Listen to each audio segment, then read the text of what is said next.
Welcome, everyone. Welcome. We are here today, Karmic Dynasty, Elmore the Universal Humanitarian, and Ramutef Web. Welcome. Now, at this time, excuse me, let me get my banner straight.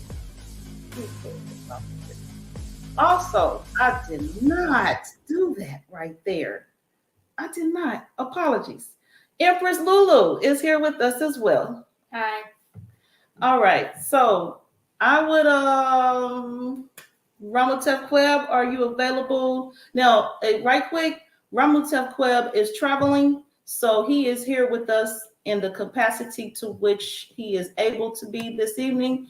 So we will be checking in and out with him. And right now I'm gonna check in with him and see if he's available for his intro. If not, we'll work our way around the panel and come back and see about Ramutef Kweb. Are you available at this time?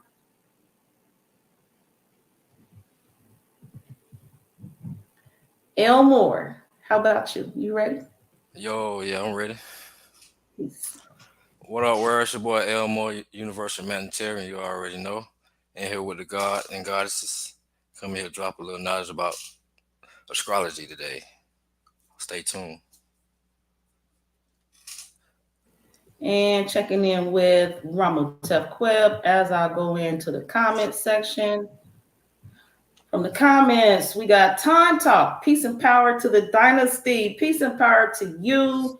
And we have Cody D. Martinez Jefferson here with us. And hey, Cody. And Young Empress, he's speaking to you. And peace, brother. Peace to the brothers. So at this time, I am Ramutef. Is that you chiming in? Yes, upon the top of my Uncle Jen, Uncle Justin, Ubenefi Panabu Haru Maati to everyone. Anuk Ramutef Kweb, I'm Ramutef Kweb. I'm a practitioner of divinations. You can find me on myatrad.org. You can also find me on Facebook, Ramutef Kweb, and on Instagram, Ramutef_Kweb. And again, my apologies, everybody. I will be in and out, but I will try my best to stay tuned in.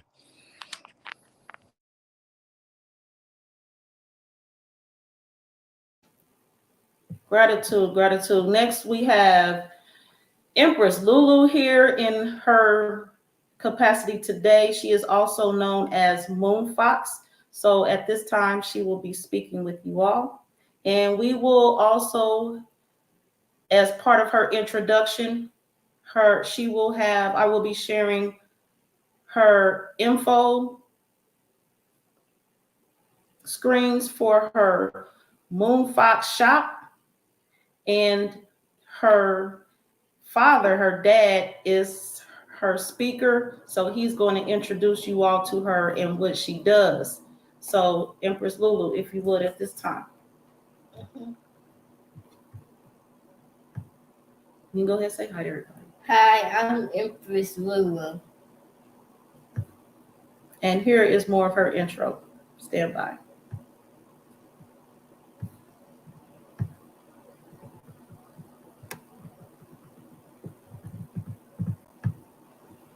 At the Moonfox shop, you will spot new products launching as Moonfox creates them, as well as new products from her friendly merchant club. Join the Moonfox Merchant Club today and have your products listed in Moonfox shop. Everyone comes here to shop for their phases in their life. Which Frosty product will you add to your cart? Moonfox Tooth Care or her Perfect Vanilla Extract? Or stock up on her other products? Browse and shop. Also join the Moonfox email club for promos, events, and more. And always have a Moonfox kind of day. Thank you. And apologies, I did not mute my mic. I'm over here working, running. And I am here in my Karmic Dynasty capacity. And we are here to share the Astrology Resurgence. Ramutef Kweb, Elmore, and myself, we have worked together several times behind the scenes and on camera to you all, whether we were here. I think this Astrology Resurgence is our first appearance, all three of us together. Is that right? Just the three of us. Okay. Right. Okay. So we That work is right. together. Okay, amongst each other and behind the scenes and on camera. This is our first time in this series coming at you. So episode 1, if you missed it, the link is in the description below. Also, we're going to do a quick recap right now for anyone who missed part 1, and then which was also only just the intro. This evening starts the meat and potatoes of the Astrology Resurgence series, Transits and Deities. So right now, I know Ramotef Queb wanted to speak on the sixth sense a little more, and possibly also the seventh sense, eighth sense, ninth sense, because there is this misnomer that we only have 5 senses. Ramotef Queb, are you speaking on that right now, or am I redirecting everyone to part 1 and they can check it out themselves? Yeah, redirect everybody to part 1, but just to be clear, so there's a thing called our head, right? All of our senses that we believe, our 5 senses, is all in our head. We also have a 6th sense that we're not aware of, that's also a different type of body part. I will definitely say in the next series I will expand on that more, but for now, the first part 1 was on signs and constellations, and then just as a reminder to the people, signs are markings, as we displayed in the PowerPoint. The first image that was shown was, markings from the divination system known as the Odus of Ifa, or, in other language, Mera de Lagoon, etc., etc. Signs are codes, binary codes. Constellations are a group of stars.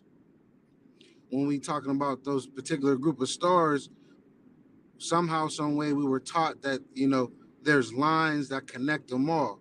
But if you look at them by themselves as an image with your own eyes, you will see something completely different than what was depicted as the zodiac.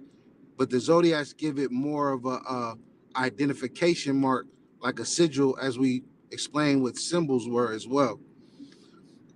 In this particular part 2, we're going to talk about what transits are and what people believe. Some people don't know what transits are. Most only know, again, when it comes to dealing with astrology, majority of people on this planet only know their sun sign. They have no clue about their rising sign, nor their moon, or any other planetary bodies that's within them. Well, today, people, we're going to talk about those planetary bodies so you can get very familiar in this particular realm. Gratitude. Also, now, for everyone, just so you know, the panel has prepared for some time in this series to be speaking more on time and patterns.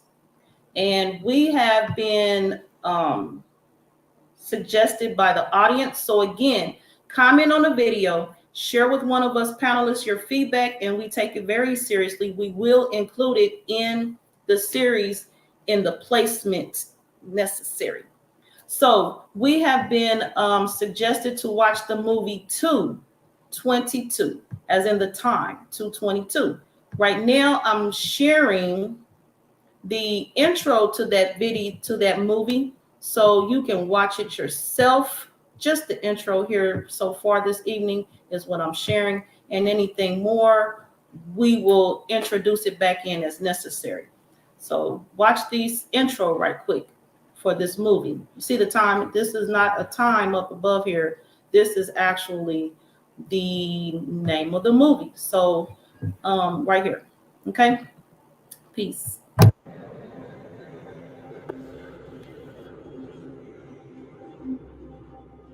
When you fly above New York at night, it's like you're looking down at millions of stars. And each star could be the life of a person who calls this great city home.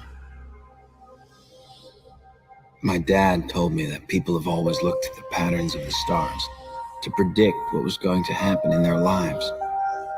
And if you could understand those patterns, you'd be able to know what was going to happen before anyone else did. The last time we saw each other, he told me that each star's light has taken decades to reach us, and how it always burns brightest right before it dies.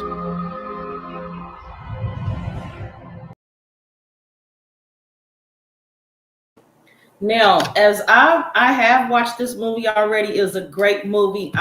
This is not about to turn into a movie review right now. The patterns and the stars that were talked about right there are very important as we continue through this series to have knowledge of. Also, the awareness of the stars that we're seeing, each star, it takes a few decades at least for that light and signal from that star to reach our visual. So in a conversation I was having with Ramutef Queb, because that intro alone had me stop.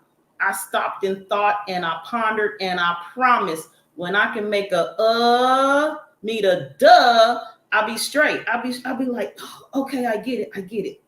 So Ramutef Queb. So later in the movie, what I share with Ramutef, because I watched the movie after that intro I watched in that moment, that first day, I actually watched the movie like 2 days later.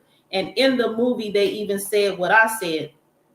The stars, which helps my point that I'm going to get to, y'all, on how this whole astrology thing that y'all working with, most of y'all, is wrong. It's wrong. The stars, they got it all wrong. The constellations they telling y'all, it's wrong. Now, the stars, as I showed with Ramutef Queb, they take decades to reach us visually. The message from the stars actually means that that's at least a 30-year-old message. What we're seeing in the stars, it happened at least 30 years ago. If it takes decades for that signal message to reach us here visually. Also, I share with Ramutef Queb that I know the intelligence that comes from the stars has enough knowledge, knowing to know that it's going to take 30 years or so for it to reach us. So the advancement level of the source of that star is enough to send us the message to where when it gets to us, it's actually on time. Some would say, so to speak. So that's my spiel on that before we move into the presentation. And I know Ramutef Queb may speak on that. He also wanted to speak on the seasons to finish the recap for part 1. And he was referencing the New Year's video on Karmic Dynasty. So for more information on that, go to Karmic Dynasty. And this just was the so-called New Year's January. So the video's not that far back in the archives. Go check it out. Ramutef Queb, you got something for us right now? So yeah, so that I seen it the day that we were given the how you would say that Suggestion. introduction of it, right? Introduction. And I want to thank the brother for actually giving me something to watch, right? Because I was That bored. was I ain't gonna lie, I needed look. something. This him right that. here. This was Speaking Peace and Love from his YouTube channel. E. Claybrook sent us that movie suggestion for the series. I appreciate you for that, brother. So when you think about it, right? They're talking about 30 years, and then their main source of tool, as everybody and mostly in the world is acclimated to, is the term Western, right? So they tell you, we all know now that, well, some people knew, some people didn't, but at the same time, that energy that we're speaking of that reaches us, it's that same type of energy that is dealing with the degrees, right? Because everything is placed in a 30 degree part thing. Not understanding that those 30 degrees are the calculation of what is known as sidereal. So most people are not aware what sidereal is. Sidereal calculation is the will. there's 3 parts, and I know we're not supposed to talk about time, but I'm just going to get into it jet fast real quick. So we all who know You better talk about alchemy that time, brother. I don't know who told you when you're supposed to get it done. Yeah, no doubt, no doubt. So you have lunar, solar, sidereal. A lot of people are mistaking sidereal for, either dealing with Cyrus or dealing with other particular star set alignments. Sidereal deals with what is known as the deacons. Each deacon rises and falls for 10 days. In the east, they rise, and there's another set that descends in the west, or basically towards the south. These are the markings of that 30 degrees. Each one of them is 10 degrees. So when you start to look at the calculations for a Western chart, we all know that it's all set to 30 degrees. All 12 signs are set to 30 degrees. But it's not those particular signs / zodiacs or constellations that are the 30 degrees. No, it's these particular stars known as, let's say, for instance, like Hydras and a couple other ones. These are those stars, but that they were cut in a sense. So, for example, when they're talking about that 30-year segment, understand that the westernized system is a version of yourself that was literally 30 years ago.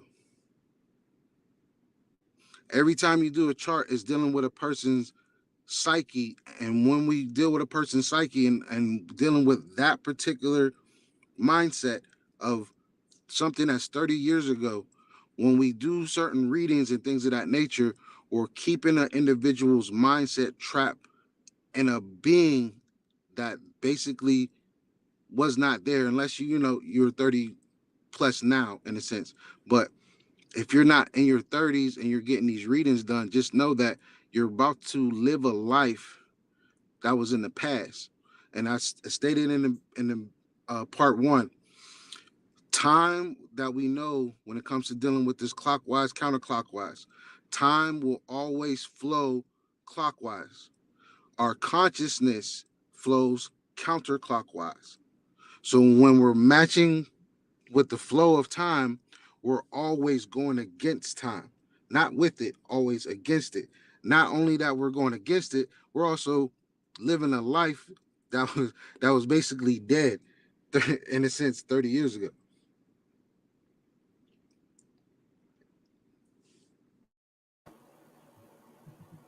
Mm-hmm. So remember with that last sentence he said, last few, when you watch that movie 222, I'm not gonna give up the what I'm not gonna put in no spoiler alert. I'm not spoiling the movie. However y'all say it, phrase it. I'm not gonna tell y'all the movie, but be mindful of that 30-year ago stuff. He's just talking stuff. No disrespect stuff. Speaking of no disrespect, we are also streaming today live on Facebook and YouTube. Abdiel Ben Levi L, which is he is the emperor of the Karmic Dynasty channel. And so he is aware that the 3 of us, Elmore and Ramutef and myself, are streaming to his channel tonight. So I appreciate him giving the space on his YouTube channel for us to get this message out to more people. That channel is called Tribe Up 777999. So we are also streaming on my Facebook page, Joy Ishram. We are also streaming live to El Moore, the Universal Humanitarian Facebook page. We're streaming live. He said, he did, y'all. I seen him through the hands up. Yes, his channel, he is representing over here with us 3. And my Facebook group, Karma Did What?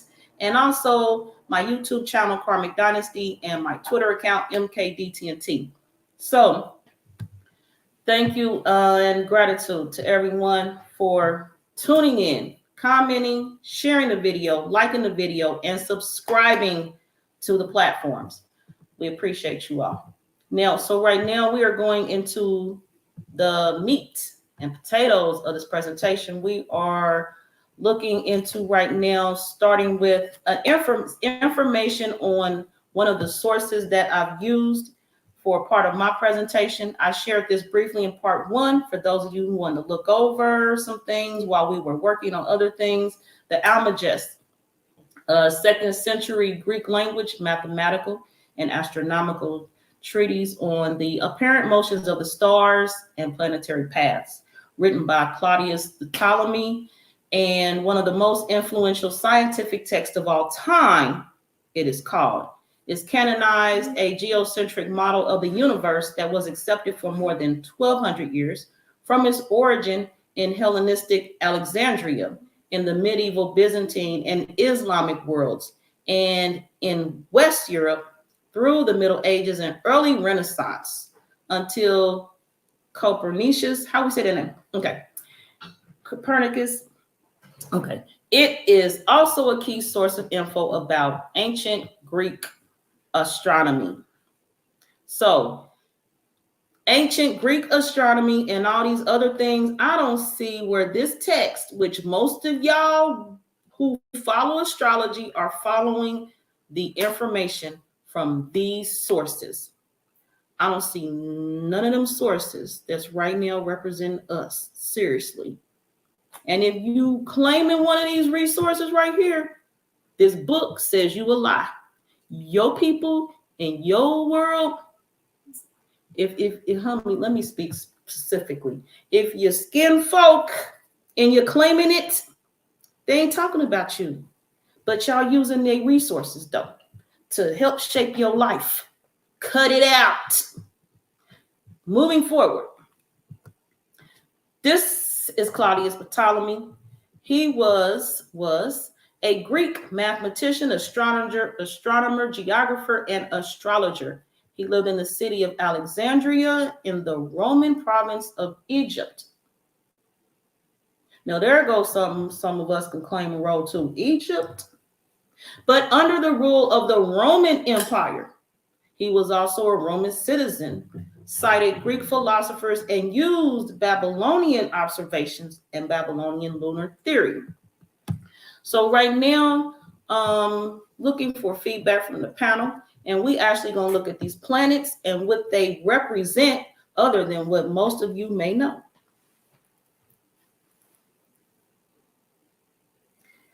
Feedback from the panel. Okay.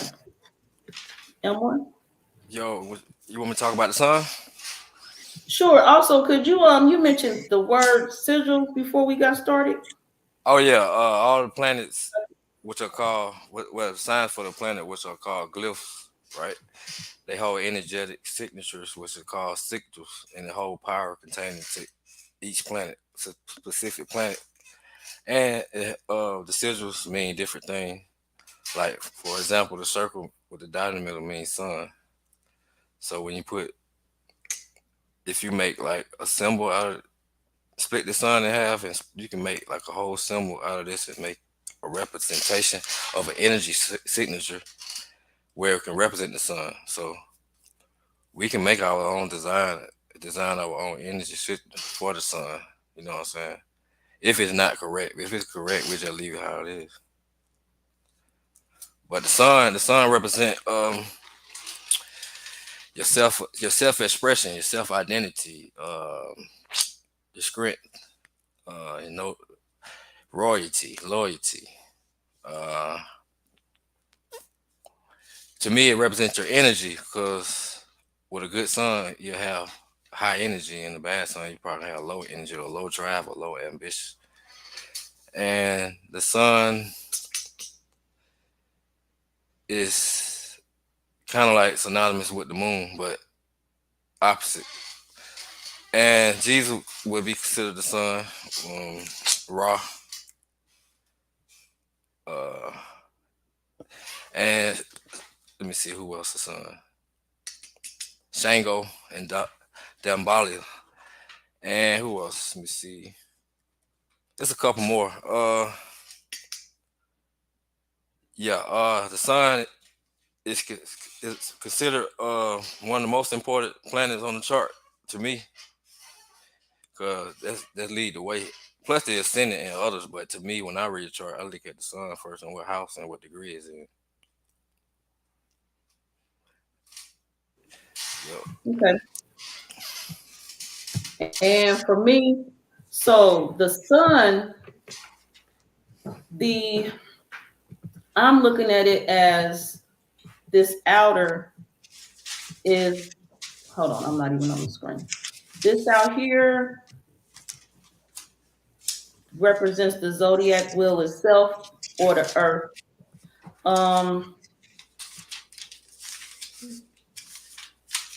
And then this dot in here would be the center. Also, we are here speaking also on different types of astrology, and I know Ramutef covered fairly well, and we will continue to cover throughout this series what some of you may call Egypt knowledge or Commission, Kemet, Tamari. And so we are, which is what he covered is right here when he was covering the temple of Dendera. So also there is this teachings and learnings of Ra when we look at the sun glyph or sigil, as Elmore has already mentioned. Peace, Kai Creatress. Glad you are here, BFF. From her YouTube channel. Now, and also when it comes to symbols, for those who don't know, when or unaware, or if you know, again, share the message, pass it along. The curves, when it is rounded or curved, it represents feminine energy. And when it has straight lines, it represents masculine. In part one, Ramutef, Queb, and Elmore mentioned, what were they mentioning? The sun being, what was y'all saying? Like how the sun represents the male energy in most forms of astrology, and the moon always represents the feminine. But actually, the sun glyph, as we see, is a curve. Right. Right. Yeah. I think Ron, he was talking about that in the first presentation, but I come to the understanding too that the sun really masculine and the moon. I'm gonna say the sun really feminine, and the moon really masculine. But that's a whole nother section of its own. But yeah, Ain't it? because Now, the ancient Sumerians back in the old time looked at it as feminine aspect. It's until modern time where they made it masculine. Like I said last presentation, some inverted the whole system, like made everything backwards. Just like how the Bible backwards and all that. Somehow some got inverted in the system, and we're trying to figure that out now. Hopefully, we find out soon. yes. Now, finding out soon, and how symbols and signs are very important. I'm a symbol and sign type person. And right now, before I get started, I would like for everyone to know, as I exclaim on Karmic Dynasty, I'm putting up this parental advisory right now. Do not get it twisted and think just because my grandchild is here, she in the room with her 8-year-old self, that it ain't going to be no explicit content as you may perceive it. So don't get misled, as this astrology has misled some of you. You be the guide on your child or the child you're taking care of. You be the guide. Don't let Karmic Dynasty, it ain't even happening, and Empress Lulu, we not going to be your guide. And actually, this is I'm speaking on behalf of all, on me. This ain't got nothing to do with the rest of the panel, Elmore or Ramutef Queb. What I'm about to say, which is why I put up the explicit content parental advisory. Now, being a symbol person, to me, all day long, let me get Ramutef Queb name off of here. All day long, to me, this look like a breast and a nipple. Feminine. Don't play with me. Now, I done already pulled my breast out on one broadcast, so I'm not pulling out today. And I didn't show my nipple, and I ain't showing, but y'all grown asses know what I'm talking about, period. Also, I'd like to say, we share this platform, we share this studio space with the education channels, and I purposely have not shared part one. I'm not sharing this Astrology Resurgence series on the educational channels. For y'all people with parental advisories, you don't like parental advisories, we got some educational channels in the studio. So I'm not going to name them because I ain't going to link them to today. But go through the Karmic Dynasty archives. You'll know who they are. Check it out. Go over there if you want some educational and some clean stuff. We ain't clean today. Y'all know I don't hold back. Now, part one, if you don't want to hear me, go watch part one. When Ramutef and Elmore warmed y'all up for today and what's to come. I'm in here whoop asses. Quit following Western astrology. Go ahead, Elmore. I'm gonna breathe. Yeah, I just want to get back on the sun. I forgot about the breast and the nipple. Speak a little astrotheology for a minute. According to the sun in the Bible, in many stories of the sun, but one story is the story of Samson, which of course got sun in his name, Samson, and the 7 dreadlocks, which represent the 7 planets the sun transit through. According around, because the sun transit around every planet. But yeah, the 7 lock represent the 7 planets, and Samson represent the sun. Yeah, and of course Jesus Christ represents the sun.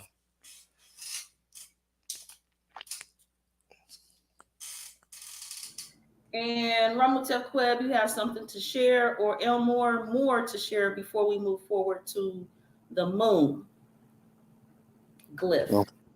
Just dealing with that the sun glyph, right? So, the most oldest and written spoken word in all time was this particular symbol. And then going back into Kemetic studies, in a sense, we're talking about the deity known as Ra. This deity is what I'm talking about when it comes to the broadcast. This is the reason why I called it transits and deities. So these planets that we are about to discuss, just know them as deities, because we're going in my fantasy mind for a little bit. Deities is the word for each and every one of these planets. So if we can in the panel, if you're okay with it, instead of calling them planets, let's just call them deities. Give the expression of certain deities, because we know at this point in age, we should know by now that a lot of the deities, either if it's African, Greek, it don't matter what it is, these are their representations. These are their true representations.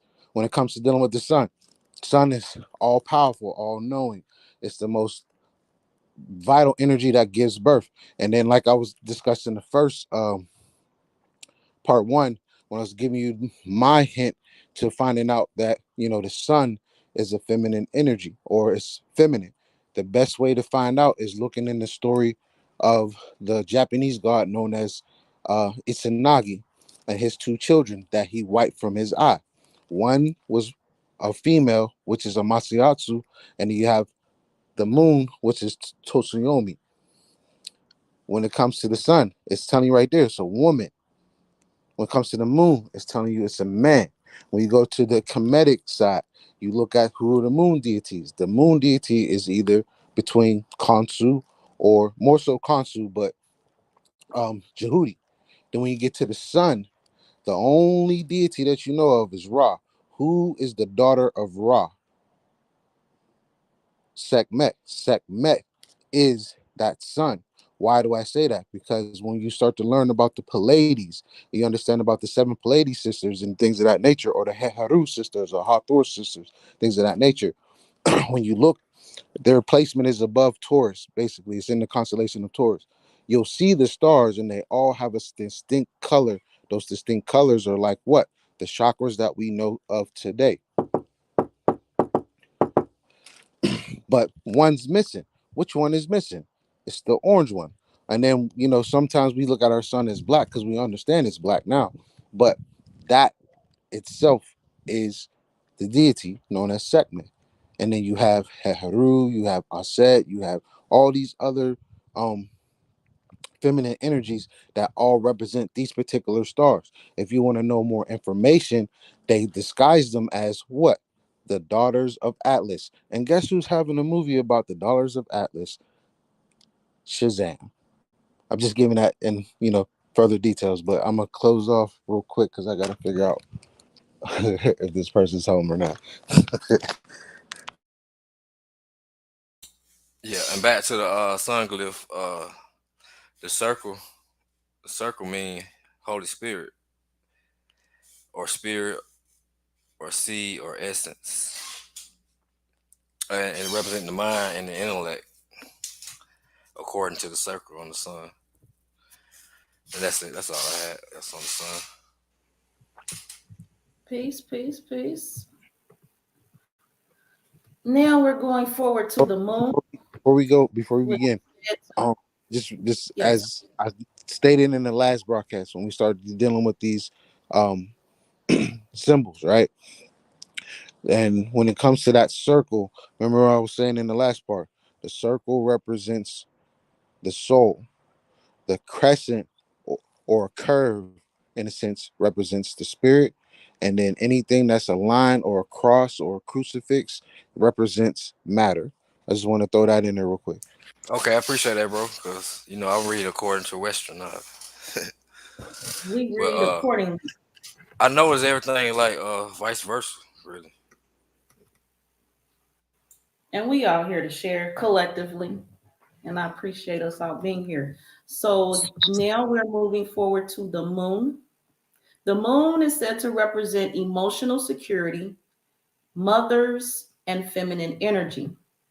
So we've already spoke on this, in relation to the sun and the moon the sun comparison, and this feminine and masculine and or not qualities.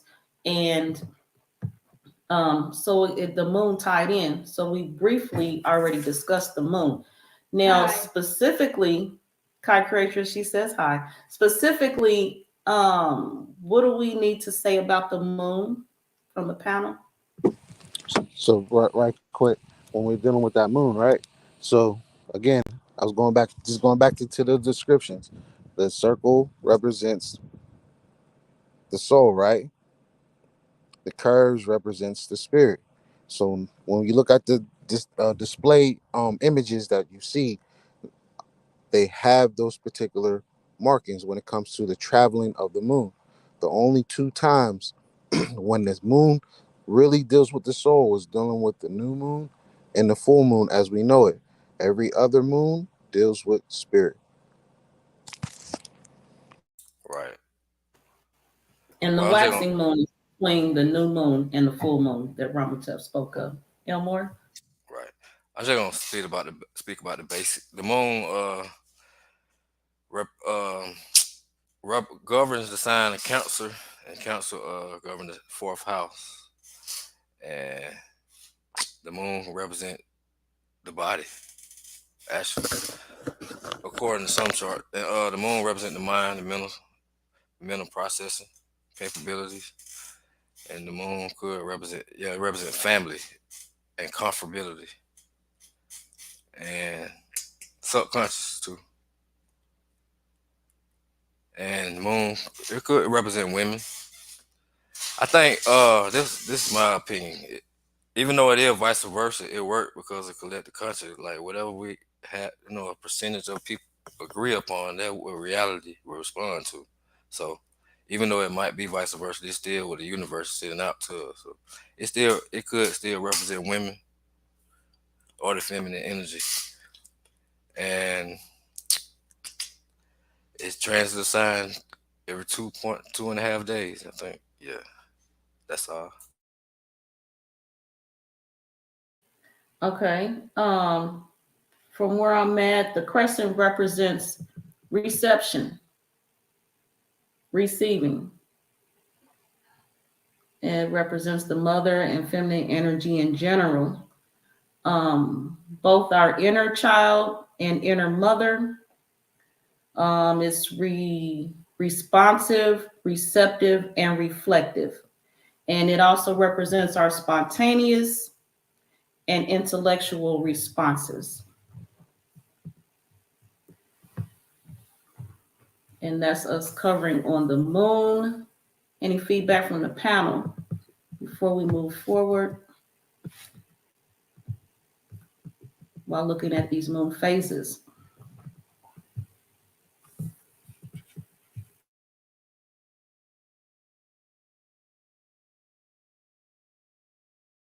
All right, so right now we're going to be looking at Mercury. Ramutef Queb has mentioned the deity of Mercury, and right now we're going to look into. I'm going to look at the glyphs of Mercury as well. So here, what I'm sharing is in my study of this. Now, I'm going to tell you briefly how I got to even this whole presentation, the origins of it. I got a drawing here to share. Here. So, my mother was an astrology student of her own. She's self-taught. And at the time, again, when I came into the knowledge of astrology, she had already transitioned. She transitioned. So I went to study astrology on my own. I was at the part, I had actually got me a birth chart and was studying my chart. And all of the knowledge, most of what we're sharing today, I learned. And the trigger was this glyph right here, which is Jupiter. These are my notes from that day that I was studying. Jupiter. And I was like, this looks like a 4. Hold on, a 2. And then again with Saturn, I seen a 5 here. So on and so forth. And this 3. Okay, so that's what got me started. And I was like, do all the glyphs look like have a number in them? And so I was looking and looking. And then I noticed like how some of the glyphs look the same.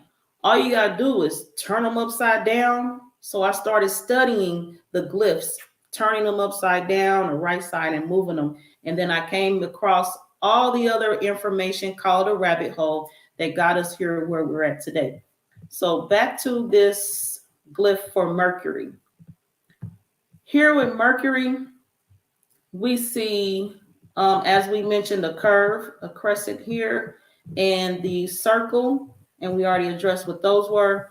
And also here we have straight lines. So according to what I have shared, the Mercury represents both feminine and masculine energies, just from the straight lines and curvatures here. Also, so I have said that here the feminine energy is above the masculine energy. I also address how this cross represents the church, and in my study, the circle represents the earth. So here is how at one time the church was not yet in this prominent status, which now we see here sits and rules the earth. The church, along with the astrology we're mentioning today, actually rules what you all are learning and you would call astrology.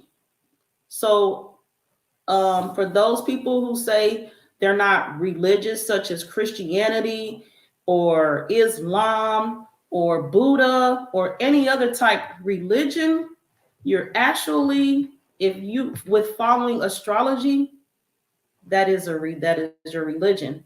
As Ramutef Queb has already shared with on the Astrology Resurgence and in other areas of his presentations, time is the biggest religion. And in this astrology trap that they put you in, if you're following Western astrology, you are in that religion alone of time. Because you're allowing, again, people like Ptolemy tell you your when you were born, which puts you in a day, a month, a year, which is also ruled by their calendar, which is named for such people like Julius Caesar in July and Augustus Caesar for August.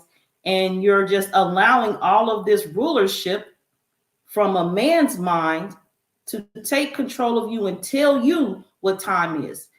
It's actually time for people, for us to let go of religions. People want to poke fingers at Christianity and Islam and Buddha, all this other stuff. No, point a finger at yourself for being caught up in the biggest religion of all time, which is time. Pull back. Another thing I'm going to touch on right quick. There are some people who actually get tattoos according to the zodiac, according to astrology. And right now, today, if you not heard me say it, those tattoos, these glyphs, they change. And that's something we're going to look at real soon here. Some of these glyphs, they are man-made, which means they're subject to change, and they have. And I'm going to show you how they have changed, because they will. Elmore, you have something to share with us on Mercury or anything else before we continue? Yeah, Mercury is the messenger god. Well, some people know him as Thought or Hermes. You know what I'm saying? Mercury represents youth, early education. Mercury rules Gemini and Virgo, which rule the hands and any dualistic parts of the body, like the arms, the ears, the eyes, the nose, and the lips. Mercury, always one sign behind the sun, or one sign behind or one sign before the sun. It's like always close to the sun. So many degrees away, I ain't for certain which one, but Mercury represents information, our analytical skills, the way we pay attention to detail, the way we process information. Is exalted in Virgo and it fall in Pisces, I think, yeah. And you know, they said Hermes was the one that introduced astrology to the humans, what was considered the Lord of Wisdom. Well, he was one of the people who introduced astrology, because they also say the Anunnaki or the fallen angels or the archangels introduced astrology to the human beings or mankind or humanity. And Mercury represents how clever you are, you know what I'm saying, your communication, how you like to communicate. It represents short trips, represent siblings, neighborhood, community, cousins, aunts, uncles, mobility, curiosity, early education. I think I already said that. And Mercury rules Gemini, so people with bad Mercury can have a lot of mental problems, not mental problems, but a lot of thoughts, you know, like thoughts coming in rapidly, and they have to stay grounded, you know what I'm saying? So they won't be overwhelmed by so many thoughts. And that's about all I got on Mercury right now. Yeah. Okay. Now some specifics according to man. Little info. The closest, Mercury is the closest planet to the sun. Mercury is only a bit larger than Earth's moon. Its day side is scorched by the sun and can reach 840 degrees Fahrenheit. But on the night side, temperatures drop to the hundreds of degrees below freezing. Mercury has virtually no atmosphere to absorb meteor impacts. So its surface is pockmarked with craters, just like the moon. The discovery of Mercury is known to the ancients and visible to the naked eye. Mercury is named for the messenger of the Roman gods, and its orbit is 88 Earth days. And we are now moving forward to Venus. Now, while I'm reading scientifically, let's continue. Venus is the second planet from the sun, terribly hot, even hotter than Mercury. The atmosphere is toxic. The pressure at the surface would crush and kill you. Scientists describe Venus' situation as a runaway greenhouse effect. Its size and structure are similar to Earth. Venus's thick toxic atmosphere traps heat in a runaway greenhouse effect. Oddly, Venus spins slowly in the opposite direction of most planets. The Greeks believed Venus was two different objects, one in the morning sky and another in the evening, because it is often brighter than any other object in the sky, except for the sun and moon. Its discovery is known to the ancients, named for the Roman goddess of love and beauty, and its orbit is 225 Earth days. Let me see. Ramatev's not here. Elmore, you have something to share with Venus? Yeah, Venus is the god of love and beauty. God of love and beauty. Venus rule relationship, rule social life, friendship, romance, marriage, art, represent grace, represent our affection, represent fertility, and it rule over the kidneys, bladder, sexual organs, and it rules Taurus and Libra. It's exalted in Pisces and fall in Virgo. And Venus show how we appreciate, how we value things. You know what I'm saying? What's tangible, what we tangible have, you know what I'm saying? And the five senses. And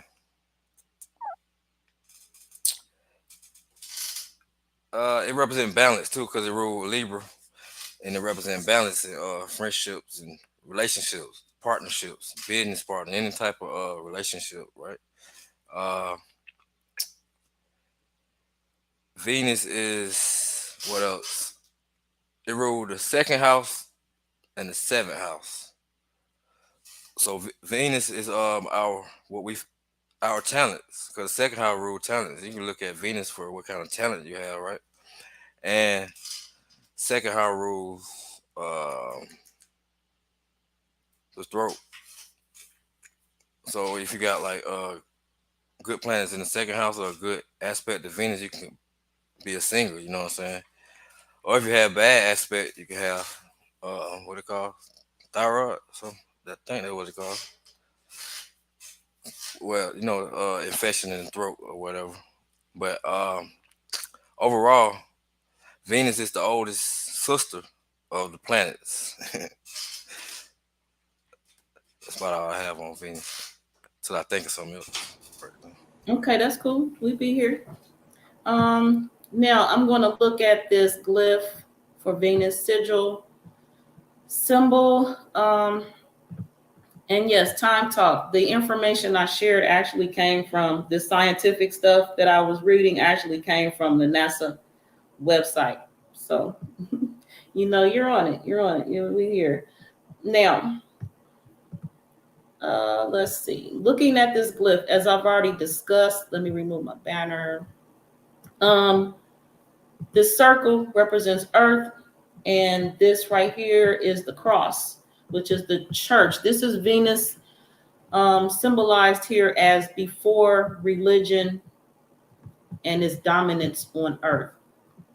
Also, as I've already mentioned, the glyphs change. So we're going to get into Venus shortly and how its glyph has been changed and affected over time. Right now, we're going to be looking at the Earth. And I know that this next part, this question right here came from a previous part of the series from the comment section, the audience. And the question was, why is the Earth glyph not in the birth chart? And I think we talked about this briefly in part one. I'm not sure. Elmore, you want to talk about we did. Okay. Yeah, the Earth sign is what we know as astrologer is a part of fortune, the circle with the X, with the cross in it, or X, or whatever. But to me, really, I think Earth is the center of this astrology chart, and the planets revolve around us because we are Earth. We made of Mother Nature, right? So the planet evolve and revolve around us. That's why Earth isn't on the chart. That's just my opinion. Maybe some more advanced scholars can let me know something. But from what I know, part of fortune is supposed to represent Earth, but part of fortune is an asteroid, so they can't represent Earth when Earth is a planet. So, in my opinion, I think Earth is the center of this wheel right here, where Karmic Dynasty is right here with this red line, and all the planets revolve and evolve around us because we are made of the Earth. Yeah, and I actually put that red line here so people can see more visually because it was just empty space in here and all the other lines for the chart. I purposely put that red line in there for the center purposes. So I'm glad you mentioned that. Let's see. Okay, so Ramutef Webb and I, we had a presentation on Karmic Dynasty, and it is the men are from Mars, women are from Venus, and that is a presentation we did based on the book. And so, according to that presentation, Earth, which sits in between Mars and Venus, was the meeting place for the men of Mars and the women of Venus. And the Earth glyph, which we're going to look at now, is actually has the cross, Christianity, sitting right in the middle of it. Again, these glyphs is man-made. If this glyph was created before Christianity, which it definitely was, this shows right here in plain imagery their agenda to put Christianity and their Jesus and all things linked. When we are covering Christianity in here, we have some Bible scriptures as references. And we've also mentioned how there are different forms of astrology. So stay tuned. We definitely have more to share as we have already, according to how the Bible, all things related, Christianity and Jesus may or may not be linked to astrology. Again, the time capsule, the trap. The biggest religion is time. Elmore, you have anything to share? Yeah, go back to the glyph for me. On the glyph itself look like a zodiac wheel because the zodiac wheel is divided into 4 parts. You got the ascendant, descendant, MC. I'm gonna say ascendant, and I see at the bottom. Yeah. So it made up exactly like a chart. That's why I say we are Earth, of course. So I say we in the middle of the chart, and everything revolves around us.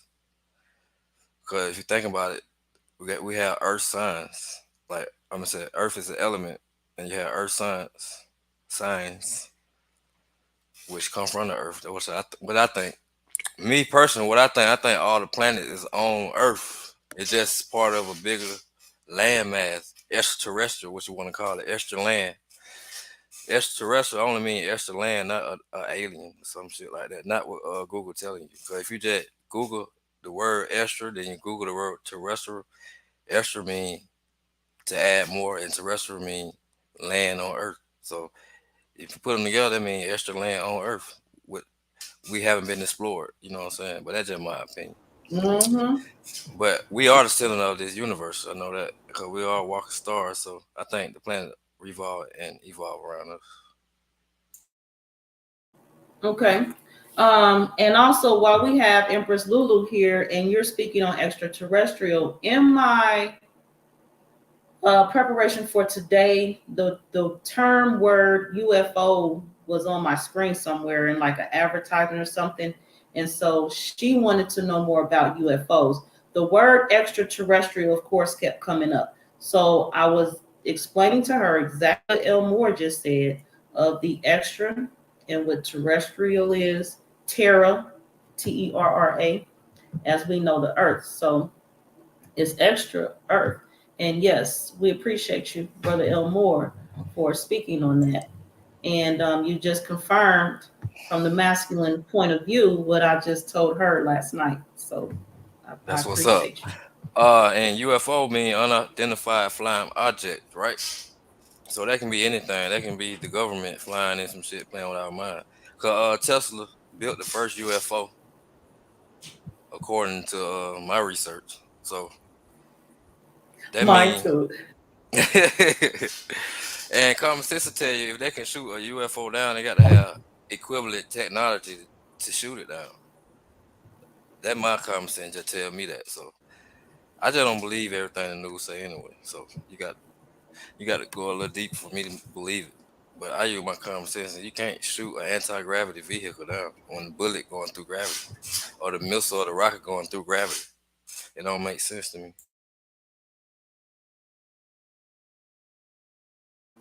And from recent news, that's part of the news right now. UFOs congregating, accumulating, converging, and going at war with who? Like how? What do you mean? Shoot down with what? And Right. They must have a UFO shooting down a UFO. right, that will only make sense. You ain't got right, a jet shooting down a UFO, bro. That ain't no. But I yeah, digress. yeah. Because if they here for a war, I'm chilling. I'm not concerned because they ain't here for me. I ain't trying to shoot them down. Right, but like I said on one of my posts, the alien is not in the sky; they're on the ground. Ain't nothing in the sky but the dome, which us and the alien stuck in this motherfucker. And that's the goal, to get up out of here. They probably trying to get out the same way we trying to get out, but that's a whole nother story. Yeah. They ain't gonna be in the air, and then if they so advanced, they wouldn't need flying objects anyway. They probably can fly over here. Right. That's something else I said. What they need that for? It just is like a That's what we real need, cause we dumb down in third dimension. That yes. we need machineries and stuff to get around, but they So, maybe do too. But I would imagine it'd be more advanced than ours. exactly. Imagination. And in the holographic world where they can make up anything, it's clearly a holograph up there. I'm from my point of speaking of holograms, thank you. Goodness. Thank you. Holograms. I'm just like it's a whole duh moment. It's not that whole like Tesla, like you mentioned in UFOs, that's a whole space science, space nerd concept. I just can't roll with it. The beings I know that I'm sure exist don't need no little flying saucer. More advanced than that. Speaking in travel and manners, I think one of you mentioned in part one of sound. I think just travel and get the tunes ringing of the ears is what one of you mentioned in part one. The communication and everything can happen from a well advanced level because that's just our thinking and our mindset right here of far as ringing in the ears, and they don't actually have to show up in the physical to do damage. And the news will have you thinking the UFOs are hovering to do damage. There's a war looming. Right. They want you in fear, but ain't nothing to fear. Fear is the lowest vibration to me. You know what I'm saying? Fear is the devil. So you don't want to fear nothing. Stay brave and stay in your energy. You know what I'm saying? But what I about to say about the UFOs? Yeah, usually when the news show you something, they trying to distract you from something else. What's really going on? You know what I'm saying? Oh yeah, I'm about to speak about the hologram. Yeah, the hologram. You know what I'm saying? That's a whole different another lecture. But the whole world is in the hologram. So who not to say what type of information the government got to manipulate the hologram? Let me just say that. Okay. And speaking of the hologram in the atmosphere, Empress Lulu was asking me, I was discussing with her the planets and the order that they say the planets are in and how we can remember the order that they say the planets are. So she what was the question about breathing you had?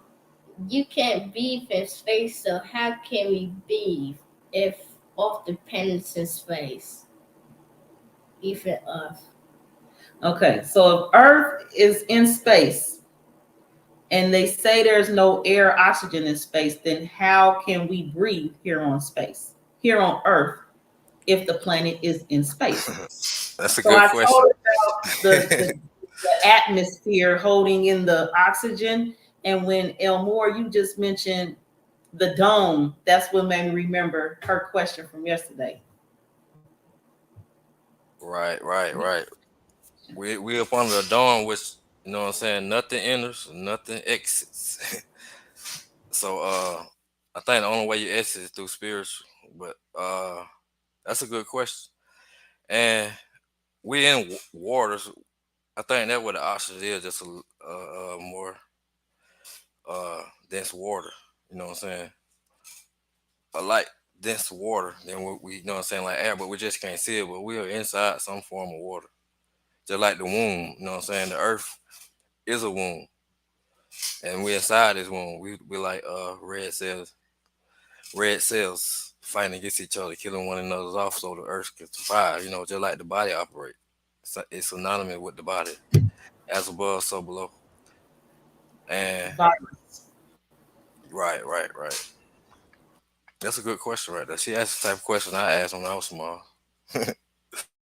Yeah, she was asking questions. I said, okay, we're gonna get you on the, because actually, you know what? In the comment section right now, I see like the same people commenting. A lot of people will watch and say nothing.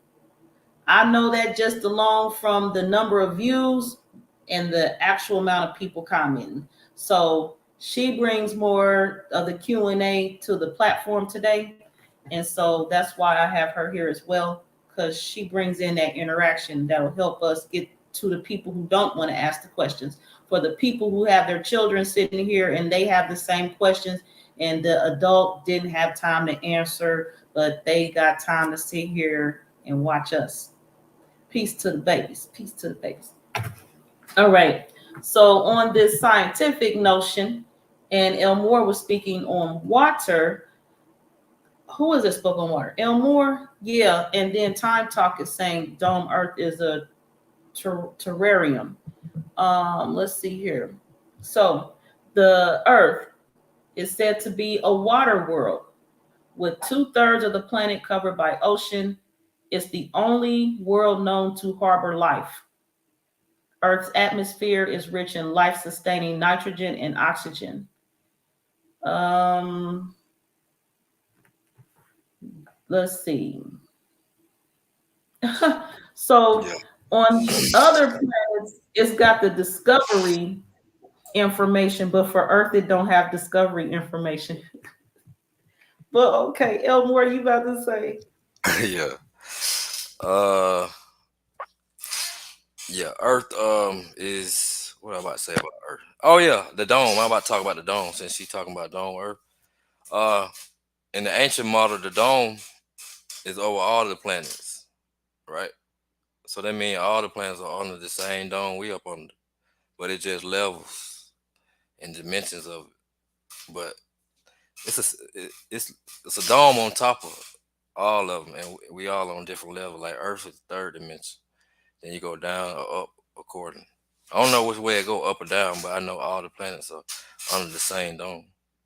So that would mean to me, common sense again, all us on the same dome, we on the same land. Or it's like a portal to get to the different planets, something like that. And from the discovery, they done found that we can go to different planets on land. You feel me? But I think they guarding the interests of every portal. That's why you got government officials at every portal. That's just my opinion. But according to ancient knowledge, yeah, everybody's under the same dome. Ramutef Queb, welcome to the panel again. Are you here sharing at this time? I talk about the dog. That's a good one. So yeah, I agree with the brother so much, and it's like it's even crazier because it's like the secretly the Kabbalistic tree is the map to go through these freaking portals because they show you all through that thing. But we'll see it as the body, but it's also the body that can have that access because of that whole ability known as astral projection. But as far as that symbol that we're looking at, for me, that's the chart itself. Like when we always look for the earth glyph is that is the chart. by itself. Where am I supposed to go? Left, right. And But also I have, hold on. What were you saying? no, go ahead, go ahead. And also, from what I have seen and heard recent, because I don't tune in to local news for my news, I tune into the people. I heard a brother, he had a video, a short on how Africa can be reached. You can get to Africa through the Grand Canyon. Like how And the Caribbeans. say is that. What you saying, Ramata? I said, and the Caribbean, because the Caribbean islands are a lot closer to Africa than what we think. Right. I heard about that too. And also, I've seen about the underground portals, and a lot of them, a good amount of them, are located in the grounds, the property of Disney. And that's why, like, for example, the Cinderella's castle, it sits there on top of the portal to keep people from traveling through and going in the underground, the underworld. Right. And Elmore mentioned, as well as Empress Lulu, UFOs. And I lit up because one of my early presentations was on Tesla and his UFOs and how they were powered by our hair, our ether. They had an image of a white lady, blonde hair, blue eye, little pretty thing, and said that the Vril Society grew their hair like to floor length or longer. And it is said that, what is her name? I can't think of her name right now. But anyway, the head of the Vril Society, I'm gonna look her up, and said that they wanted everyone to think that her and the Vril Society, the ladies, were the reason,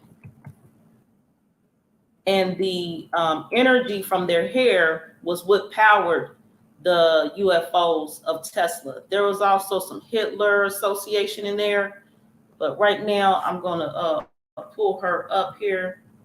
And so in my rebuttal of that presentation, I had shared how, and here she goes. I had shared how, first of all, that's not hair that they growing to the floor. It's called fur. Second of all, if there's going to be some hair used to power anything, it's going to naturally come from us, the ether. This is what powered those machines that Tesla had. But no, they're not going to give us credit. They're not going to let you know the strength of what you do. They're going to have people who's interested think that it was some white woman's fur that powered those flying saucers. They were identified apparently because they belong to Tesla. But on another note, here go her picture right now. So what I shared in my presentation was, in the world where we know of the women pilots who disappear, I shared the story of a woman pilot along with Amelia Earhart, because they had to have, I'm not even gonna go into that. But anyway, that long fur you see is not powered no machines. It would be the hair. So Betsy, her name was, I can't remember that lady's name right now, but I did the presentation. Let me look her up right quick. Bessie Coleman. And she had came up missing. She was known for all of her abilities. They had shows just for her. People, the white people, everybody would go see her at her show, and she do her stunts, her somersaults, all this stuff. They do all her art in the plane. And supposedly in her prime, she died while doing a practice stunt in the plane. Supposedly, as the pilot was turning upside down as she wanted, she looked over the plane without a seatbelt on and fell out the plane. She even went to school over in Europe to get, because that's where she could get acceptance to get her pilot license. Then she came back to the United States with her license that she couldn't get here. A woman who is skilled like that is not going to make a mistake, error like that. And as the aircraft is turning, she going to look over on the side without a seatbelt on and fall out. Then there was some mechanical error, the plane crashed, and the pilot died too. I mean, it's just a whole conspiracy thing. I say it was a cover-up story, and they used her and her skill to take her to Nigeria, to the training school, which was led by one of Hitler's, not Hitler, one of Europe's top women pilot, white women pilots.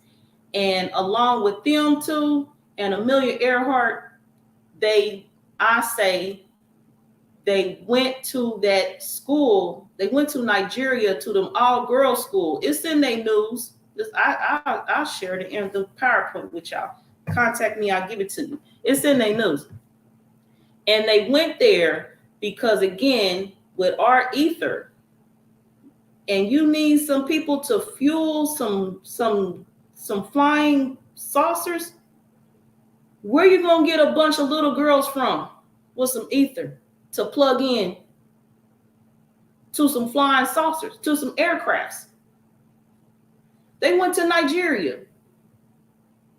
And they president then got into a union and all some other stuff with the people of Europe. I'm telling you, it was a big old story. Either way, that's my little spill on Tesla and UFOs. Elmore, and I done went off on a tangent. Where are we going now before we go back into the planets? And also when it comes to that, to like give more, added information, everybody should know about that being or the woman that they found on in that spacecraft on the moon. And then when you look at her, it's like she had that, opening in her eye, in the sense as we would call the third eye, but you also look at her hair. But when it comes to piloting the craft that they spoke of, it's like they had weird functions. So when it comes to this whole, hair thing that we're just now talking about, that probably can open Pandora's box, just that alone, about how that craft was able to be operated. But most will go with the mind, in a sense. And then going back to the earth glyph, when you turn it to its side, it becomes that famous X-Men crest, right? But in astrology, that crest is called the part of fortune. And then when it comes to going back into the parts of the dome and things of that nature, that part of fortune is a very, very fortunate spot when it comes to what a person's looking for.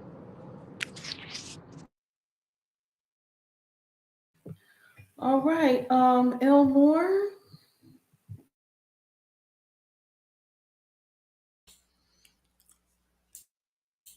You can go to the next.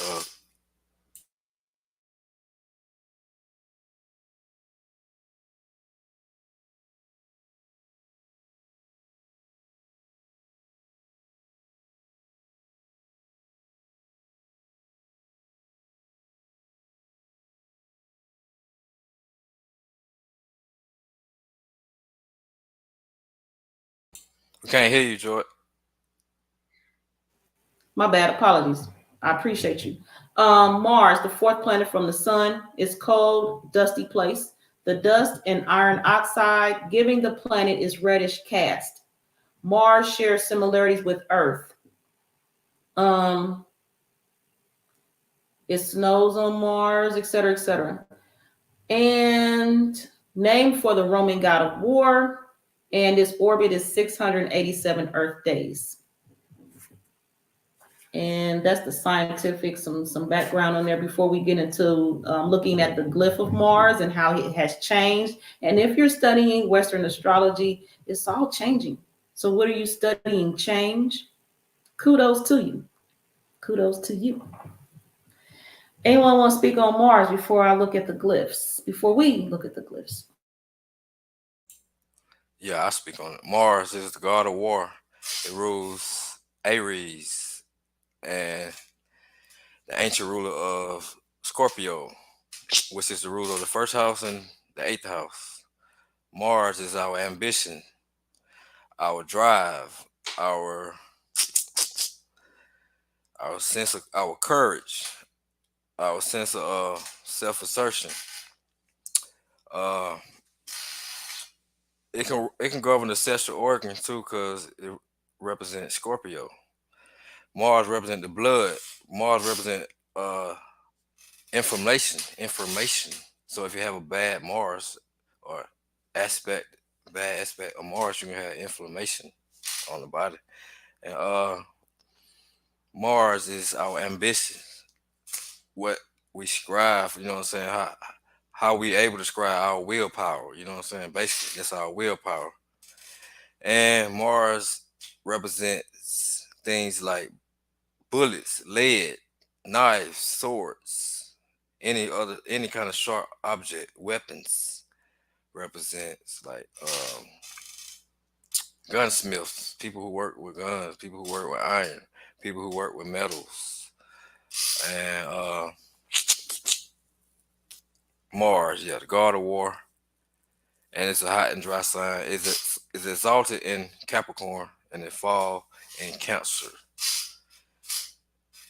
That's it. Ramutep Quib?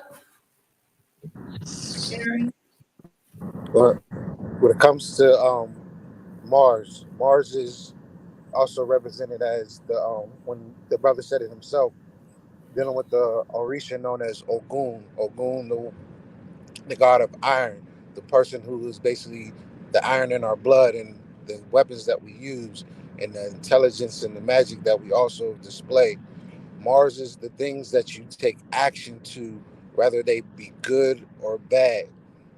Mars also, again, as the brother said, is the very big persona of your ambitions, what a person is leading to, how they, you know, insert their confidence as much as how they use their ability to, how you say, circulate when it comes to dealing with uh, the ancient part of its ruler house when it comes to dealing with the eighth house as well. When it comes to the symbols that we're looking at, it's the the bastardized version of it. The symbol that they use for direction. So it's like, as I was stating beforehand, when it comes to the glyphs itself, the imagery or the secretness or esotericness of it, you have the circle and the arrow. We understand the circle is the soul. When you got that arrow, it's going to lead into what we're about to talk about pretty much in the next couple slides. I want to say one more thing. Mars shows what kind of men women are into, and it also can show how much sex they have. You know what I'm saying? Women and men. Interesting. I need to look at the Mars in my chart. Now, and Elmore, you already had done a reading from me. I'm be contacted. I need to look at my Mars. I don't think we discussed that. All right, I'll look at it for you. All right, so here before, and we about to close out, y'all. We're gonna discuss Mars before we leave. Now, Mars has the circle, which some would say is feminine energy because it's rounded, curved, and also looked at here in my presentation as representing Earth. And as I've already stated before, I'm going to tell y'all today, if you didn't know, whenever you see an arrow in astrology, that represents the phallus. So with Elmore talking about men and sex, this the phallus right here. Anytime you see an arrow, it's represented by the phallus according to astrology, not me. So the sun, where I said it was a breast and a nipple in the glyph, that was all me. According to astrology teachings, the arrow is a penis. It's a phallus. Now, looking here at the phallus and its dominance over the feminine energy, and then how times change again, and then when we flip the glyph, the feminine energy is over and dominating the masculine energy. So sharing that here before we look further into more of Mars. Now, again, as I mentioned, and I'm going to read this here from you straight from bizlogo.com. Okay. And more on, we will be in the signs letter. So we definitely will be speaking on people who heard things such as they are Aries instead of a Taurus. Ramutef Web going to definitely take us into that. So again, we're about to wrap up part 2. We're going to look more into this phallus, but stay tuned because yes, we're going to be looking at, you thought you was an Aries, for example. You might just be a Taurus. Me, I thought I was a Sagittarius. I'm actually a Scorpio. Things change. It changes. I'm going to share more with y'all on how this all changes. Now, historically, the arrow was seen as a phallic symbol representing piercing and penetrating. In modern logos, the arrow usually denotes positive, upward, or outward movement, making it a great logo symbol in the investment, marketing, consulting, and communication sectors. Okay. Now, the Mars glyph here on the left, this is the ancient symbol of the cross of matter. Ramutef mentioned matter, dominating the circle of spirit. I think he also mentioned spirit. On the right, this is the modern phallic version. So here, it was once this, which is the Venus glyph upside down. So earlier when I mentioned Venus and how we would get back into speaking more on Venus, this is the how and why. The Mars glyph used to be the now Venus glyph upside down. So that's why I also start turning glyphs upside down. Now that we're here, I can speak on it without ruining the presentation for everyone further. And here it modern day has this phallic version. Ramutef Club, did I hear you coming in? No, I was just saying it's the soul, not the spirit. Okay, cool. And again, it's vice versa. Again, see, this is Venus and this is Mars, so they like they vice versa the sun, inverted the sun. That's crazy. Right. So moving forward to the Mars glyph and more information on the phallus. Here we have is saying a phallus is a penis, especially when erect, an object that resembles a penis or a mimetic image of an erect penis. In art history, a figure with an erect penis is described as ithophallic. Any object that symbolically or more precisely iconically resembles a penis may also be referred to as a phallus. However, such objects are more often referred to as being phallic. So for those of you who didn't know what phallic was, you thought I was playing saying penis. Here goes some information. I wasn't playing it. Phallus means penis. Such symbols often represent fertility and cultural implications that are associated with the male sexual organ as well as the male orgasm. So more from Wikipedia on the phallus and the church, which holds the biggest religion of all time, which is time. This church in North America, a new religion, it centers on the worship of the phallus. It was founded in the 1980s in Montreal, Quebec. It has a following mainly among homosexual men in Canada and the United States. Semen is also treated with reverence, and its consumption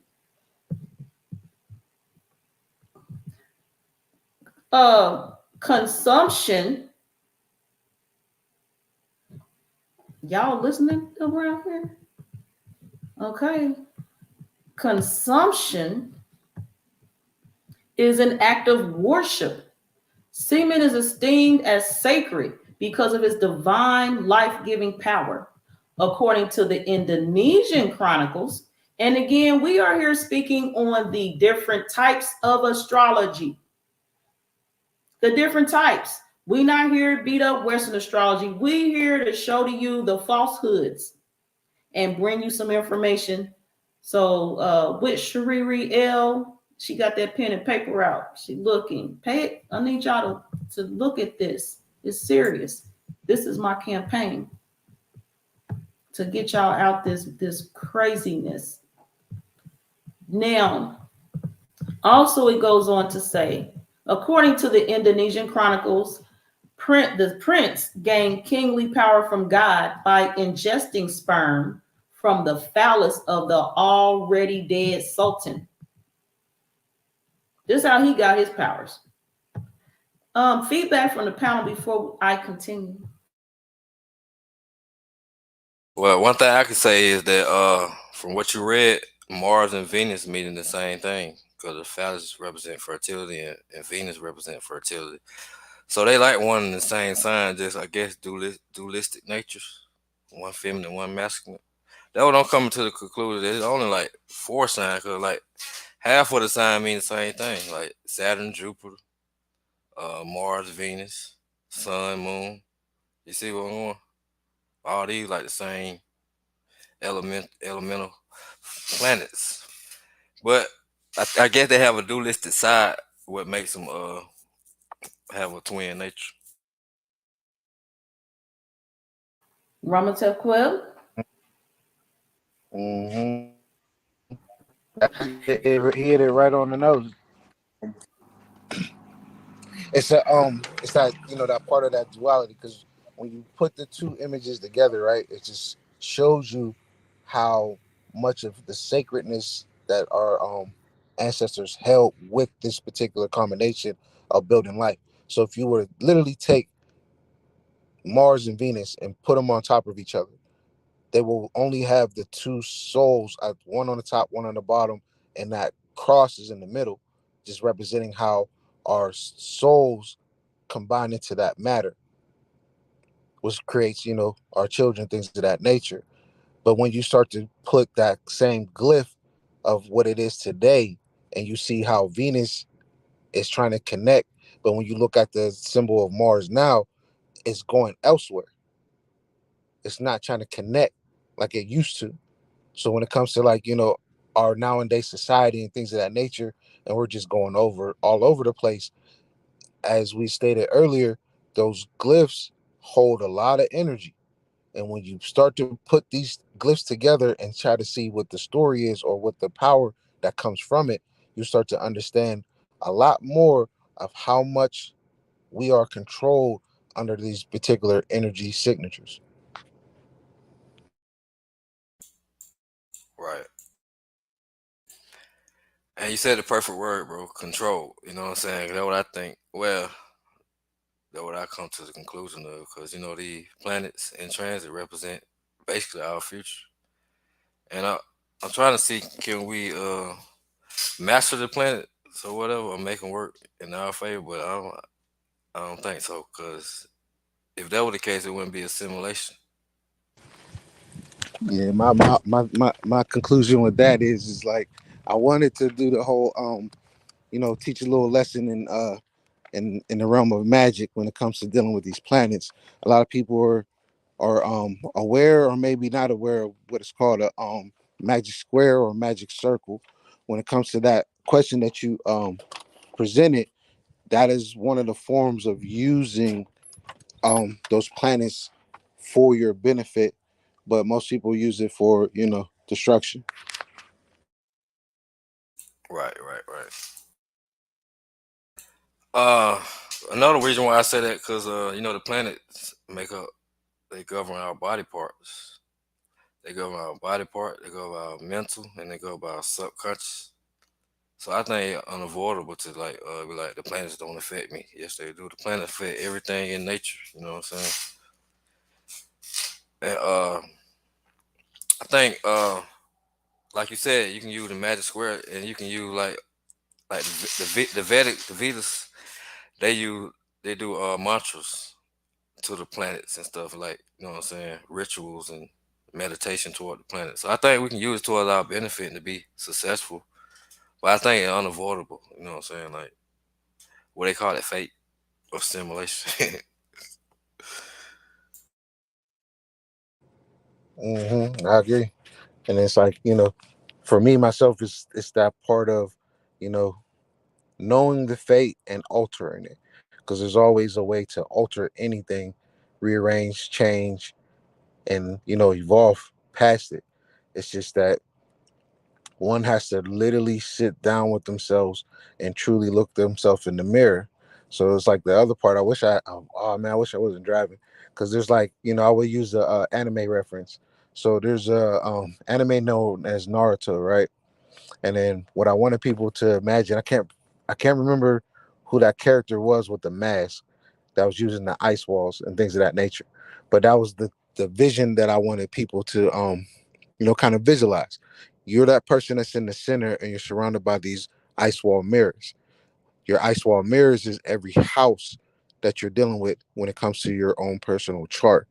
These planets can either be, the objects that be thrown from these glasses, or it's something that tells you about yourself in a very distinct way. But yeah, that scene right there, it's like looking at yourself in many ways. But in this case, it was used for a stealth attack, for example. So it's like basically learning how to get rid of certain aspects of yourself. And then when we get to aspects, that's going to be even more fun, because that's base aspects is like dealing with tarot and magic and things of that other nature.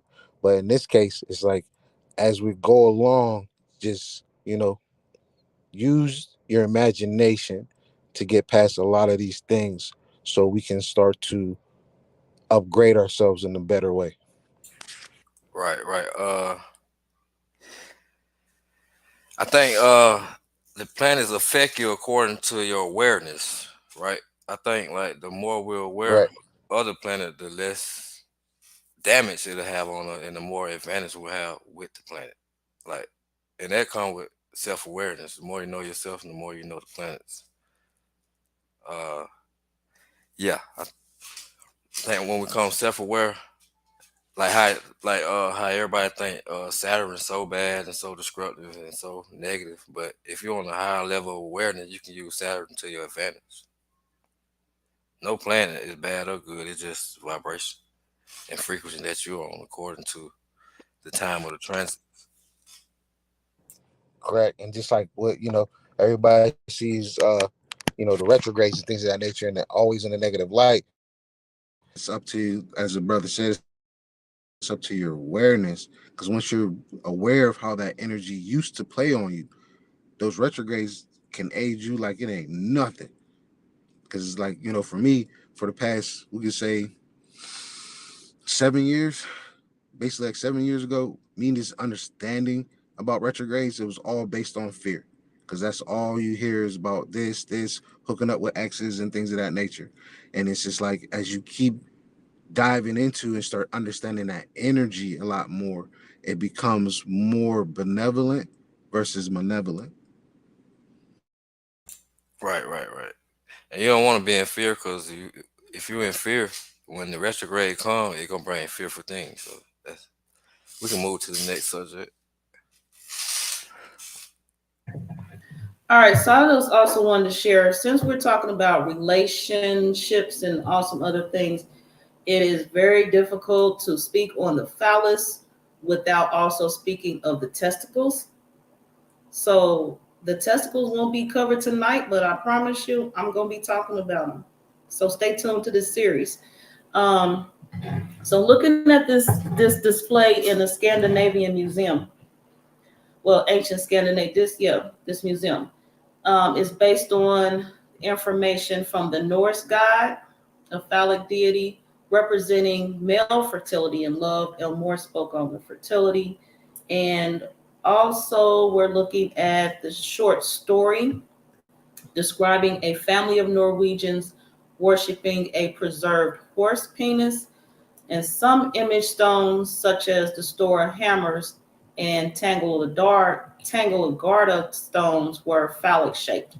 So this here is the display in the museum, and everything in these are all phalluses from some creature and being. There's a painting here, phalluses out and on the walls and displays. And any information from the panel before moving forward to Can you hear me? Mars. Okay. Yeah, so it's like, going back into that particular thing. So we're gonna go in time real quick. We're gonna use the tomorrow's date on the Gregorian, Friday, right? Friday Frigga, Venus. But Friday or Frigga is basically what this is all about. So it's like taking the energy that is in this particular realm, of, especially with them, that Friday, that word Friday is a very big, word to that gets displayed. That's like, it's disguised for Venus. Its true nature is Venus, but at the same time, the energy that they insert in our brains, in our being, that Frigga energy, that Roman goddess, in a sense, or gods, that deal with this particular, how you say, um, heresy, or not even heresy, but it's just basically, um, I'm trying to think of a word that describes just Hellenized. There we go.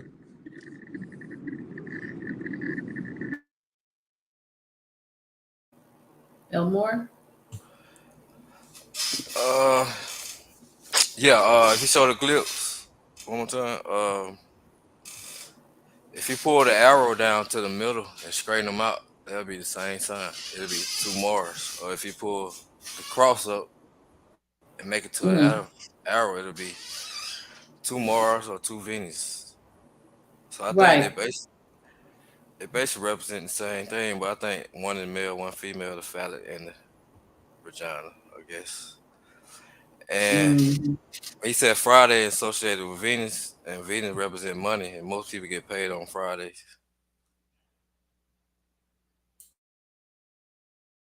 And as they say, the freaks come out at night on Fridays as well. It's just What? that whole energy of Mars. Right. Freaks come out at night, and like more violent shit happen on the weekend for real, on Fridays and Saturdays. Well, we know Saturday is Saturday, but it can be Friday can be a Mars day too, like you said, because they dualistic. So here we're looking at gender glyphs. So when it comes to the transgenders having a symbol, the hermaphrodites having a symbol, all of these, we are looking at like the base of it is the once before Mars symbol, which is now Venus, and the Mars symbol. We're looking at some Mercury in here, but these are the gender glyphs as it says here below. So as people are using these symbols, just look at the transition of where they're going in the ever-changing world, because these things are man-made. And that's my piece for this evening and all I have to share. Anyone like to share any words before we leave? And we look forward to presenting to you episode 3 of this series, Astrology Resurgence.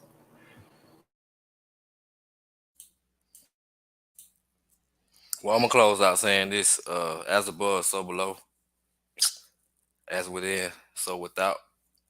The more we get to know the stars, the more we get to know ourselves. The more we get to know ourselves, the more we get to know the stars. Vice versa. And I come to the conclusion through a recent research and the conclude that mythology is real, you know what I'm saying? But they want to make it seem like it's a fairy tale. And I kind of understand why, but I got to do further research on it. Because if you look in the sky, if we up under a dome, right, and with all the lights and electricity on Earth, we looking at the lights reflecting off the dome, you know what I'm saying? That's just my opinion. But then I thought about what we seeing when we look in the telescope. Well, I was thinking like maybe we're just beams of light. But that's for another discussion. But that's just something to keep your mind open. But I'm gonna try to in another presentation where we can relate the planet to actual people on Earth. So I think that'll be very interesting, you know what I'm saying, especially for the advanced astrologers. And if you want to contact me, this is your boy Elmo, the Universal Humanitarian. You already know. You can hit me up on Gmail, yoshimore918@gmail.com, or you can call me, or you can go search me on YouTube at Elmo, the Universal Humanitarian. Peace out. Yes, sir.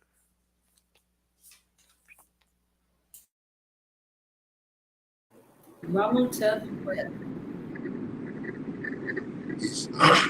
Again, this is Ramatef Web. I'm Ramatef Web. I'm new Ramatef Web. I'm a practitioner of divinations. You can find me on Facebook as Ramatef Web. You can find me on Instagram as Ramatef_Web. You can also email me at maataraya.org for more information. Check out our website as well. My closing statement is just like the more we go deeper into these particular deities, it's just like just a recap. Even though I wasn't there for like Mercury and Venus, so it's like when it comes to those deities of Mercury and Venus, you got Mercury, which represents I'm gonna deal with the Orisha pantheon. So you have Mercury who represents Eshu. You have Venus who represents Oshun, but also not just Oshun. It also represents Obanani as well, or Oba. When it comes to these deities and getting more in depth with these planets, the best way that I've learned to really connect to a person's chart and things of that nature is understanding what these deities are, who these deities are, what they're given, and what they're seeing. Like, for example, Mercury just represents just the mind. When it comes to Venus, it's just basically the heart. When it comes to Mars, like I was saying, it's the actions that you take, whether they be good or bad. When it comes to the sun, it's just representing the soul. But when you get to those whole esoteric parts of the symbols, they also give more to the story, especially when you start to deal with the tarot aspects of these deities / planets and these zodiac / constellation signs. And I enjoy this broadcast. I appreciate everyone. Peace.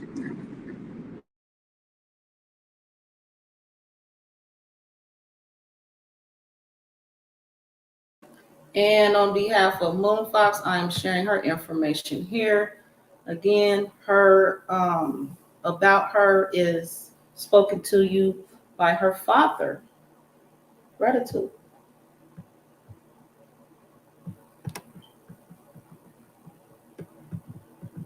Bye. At the Moonfox shop, you will spot new products launching as Moonfox creates them, as well as new products from her friendly merchant club. Join the Moonfox merchant club today and have your products listed in Moonfox shop. Everyone comes here to shop for their phases in their life. Which Frosty product will you add to your cart? Moonfox Tooth Care or her Perfect Vanilla Extract? Or stock up on her other products? Browse and shop. Also join the Moonfox email club for promos, events, and more. And always have a Moonfox kind of day. Thank you. Bye.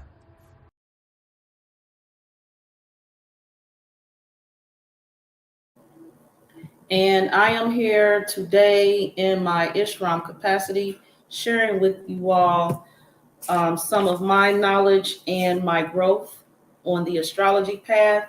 It started about 4 years ago. So I've learned a lot. I look forward to looking more. I definitely learned a lot from the panelists, Elmore and Ramutef Queb, who were at one time communicating with me from the audience as much and well as most of you are today. So I definitely appreciate all feedback from all of you.